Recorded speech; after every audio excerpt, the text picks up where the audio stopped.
Assalamualaikum warahmatullahi wabarakatuh. Halo anak-anak semua. Hari ini kita akan belajar tema 1, subtema 2, pembelajaran keempat. Bagaimana? Sudah siap ya untuk belajar hari ini? Kalau sudah siap, kita mulai ya belajarnya.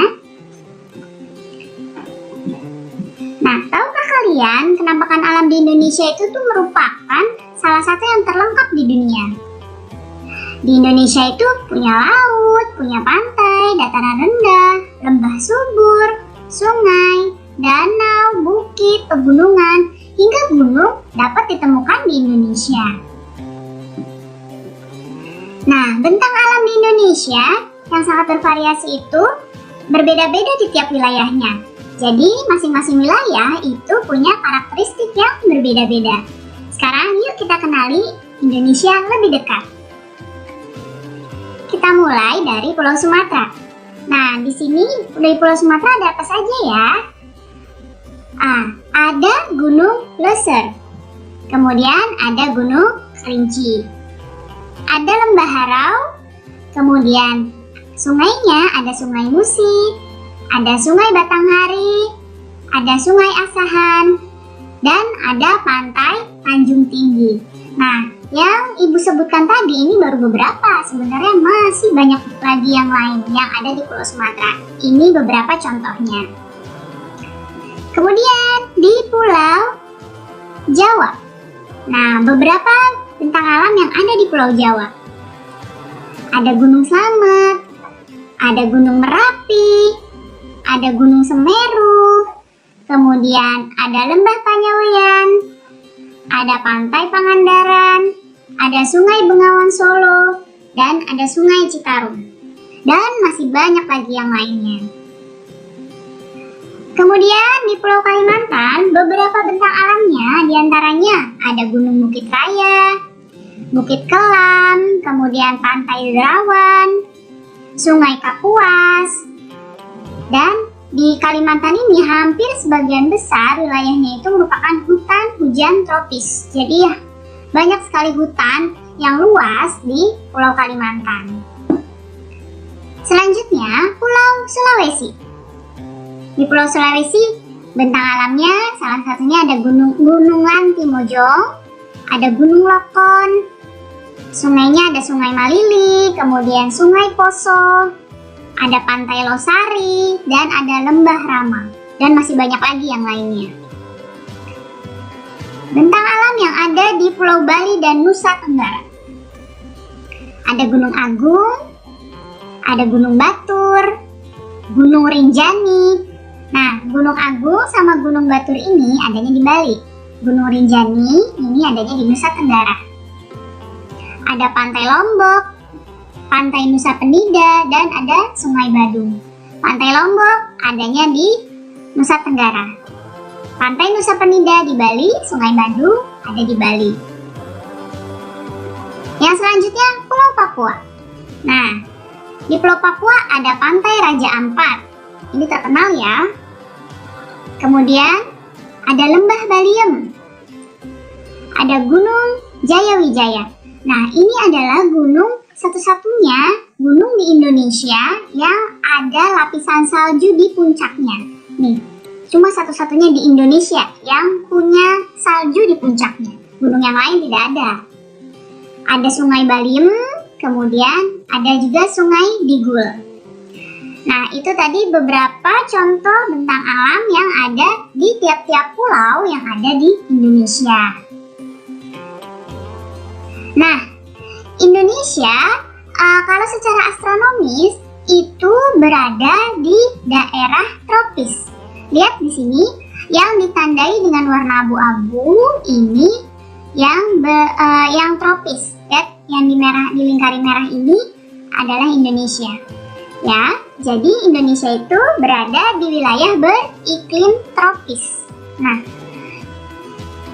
ciri-ciri wilayah yang beriklim tropis itu suhu rata-ratanya sekitar 27 derajat Celcius. Dan lama siang dan malamnya itu hampir sama, yaitu kurang lebih 12 jam. Jadi hampir sama ya, siangnya 12 jam, malamnya 12 jam. Nah, wilayah yang beriklim tropis ini secara umum dibagi jadi dua iklim, yaitu ada iklim laut dan ada iklim panas. Iklim laut di Indonesia itu terjadi karena wilayahnya Indonesia itu memiliki wilayah laut yang luas. Sedangkan iklim panas di Indonesia itu terjadi karena Indonesia itu berada di daerah tropis. Nah, Indonesia itu karena wilayahnya sangat luas, sehingga Indonesia itu sangat kaya dengan flora dan fauna. Ya, banyak faktor yang menyebabkan beragamnya flora dan fauna di Indonesia, seperti salah satunya iklim. Iklim itu memiliki peranan yang penting bagi persebaran flora dan fauna di setiap daerah di Indonesia. Nah, kita lihat, perhatikan di sini persebaran flora di Indonesia. Flora itu tumbuhan ya. Nah, flora di Indonesia itu dibagi jadi dua bagian besar. Ada Indo-Malayan, ada Indo-Australian. Tumbuhan-tumbuhan yang termasuk Indo-Malayan itu berada di kawasan Indonesia bagian barat seperti Kalimantan, Sumatera, Jawa, dan Bali. Ya, itu yang Indo-Malayan. Jadi yang Indo-Malayan ini tumbuhan-tumbuhan yang berada di sebelah baratnya Indonesia, yaitu Kalimantan, Sumatera, Jawa, dan Bali. Nah, kalau Indo-Australian itu tumbuh-tumbuhannya berada di wilayah Indonesia bagian timur. Jadi di timurnya Indonesia itu termasuk kelompok Indo-Australian. Daerah-daerahnya seperti Sulawesi, Maluku, Nusa Tenggara, dan Papua. Ya, jadi kalau persebaran flora Indo-Malayan itu di bagian barat Indonesia, kalau persebaran flora Indo-Australian itu berada di kawasan timurnya Indonesia seperti Sulawesi, Maluku, Papua, dan Nusa Tenggara.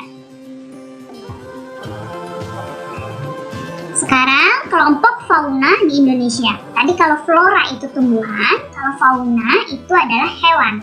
Nah, di Indonesia itu hewan-hewan itu terbagi jadi 3 kelompok besar dalam pembagian wilayahnya. Di sini ada fauna Indonesia bagian barat. Ini disebut dengan tipe Asiatis. Ada fauna Indonesia bagian tengah. Ini disebut dengan tipe Peralihan. Dan ada fauna Indonesia di bagian timur. Itu tipe Australis. Nah, perhatikan petanya di sini. Nah, coba kalau ada peta begini nih, peta persebaran fauna di Indonesia. Ini masuknya peta umum atau peta khusus ya? Ayo, pertemuan kemarin sudah kita pelajari nih. Betul, ini masuknya peta khusus. Nah, ini adalah peta yang menggambarkan persebaran fauna di Indonesia. Bisa kamu lihat di sini. Tadi tipe Asiatis. Tipe Asiatis ini ada di baratnya Indonesia.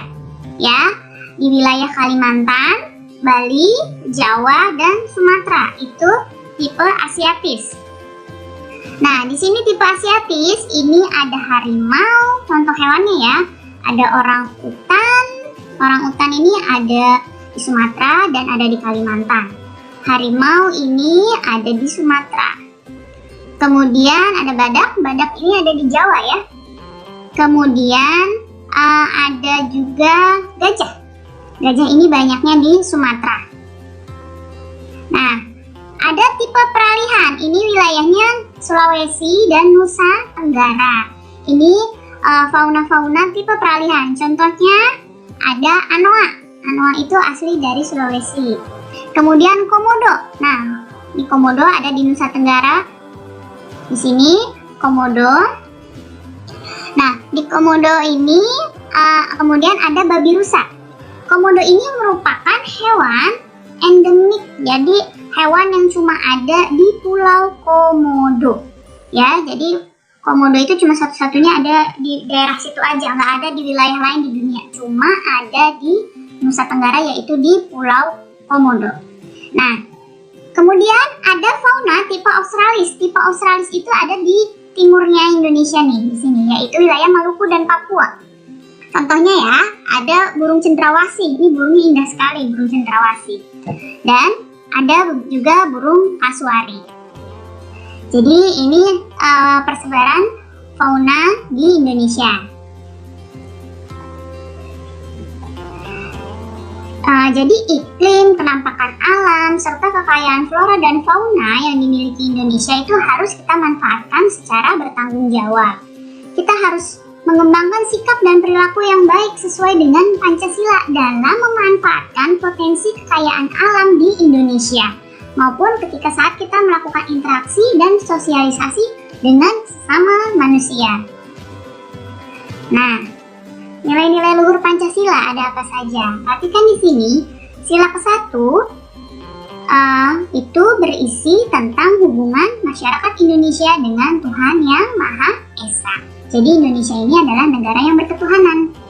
Ya, sila yang kedua itu bermakna hubungan antar manusia merupakan hubungan yang sama derajatnya.